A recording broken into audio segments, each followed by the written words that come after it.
बोधकथा मानव सेवेचे महत्त्व। एक प्रसिद्ध संत होते। त्यांच्याकडे शिक्षण घेण्यासाठी दूरवरून शिष्यगण येत असत। त्यांच्या शिष्य परिवारातील 2 शिष्य त्यांना खूप प्रिय होते, कारण ते दोघेही धार्मिक वृत्तीचे होते। दोघेही पहाटे लवकर उठून स्नान करून पूजापाठ करण्यात मग्न होते।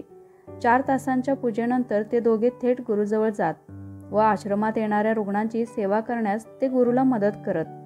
त्या संत महात्म्याने तर मानव सेवेचे व्रतच घेतले होते, त्यामुळे स्वतः पुढाकार घेऊन पीडित दीनदुबळ्यांची सेवा करत असत। गरीब मुलांना निशुल्क शिक्षण देत असत। गरीब कुटुंबाला ते अन्न वस्त्र निवारा उपलब्ध करून देत।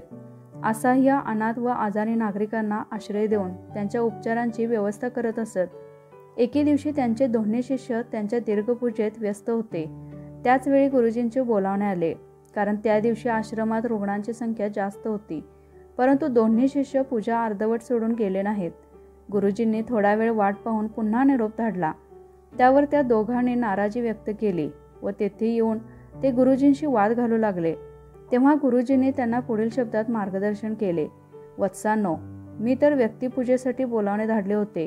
पूजा प्रार्थना तर देवता देखील करतात, परंतु सेवा ही केवळ मनुष्यच करतो। सेवा ही प्रार्थनेच्या बरोबरीची असते, कारण ती निस्वार्थी आणि परोपकारी असते। यानंतर त्या दोन्ही शिष्यांचे डोळे उघडले।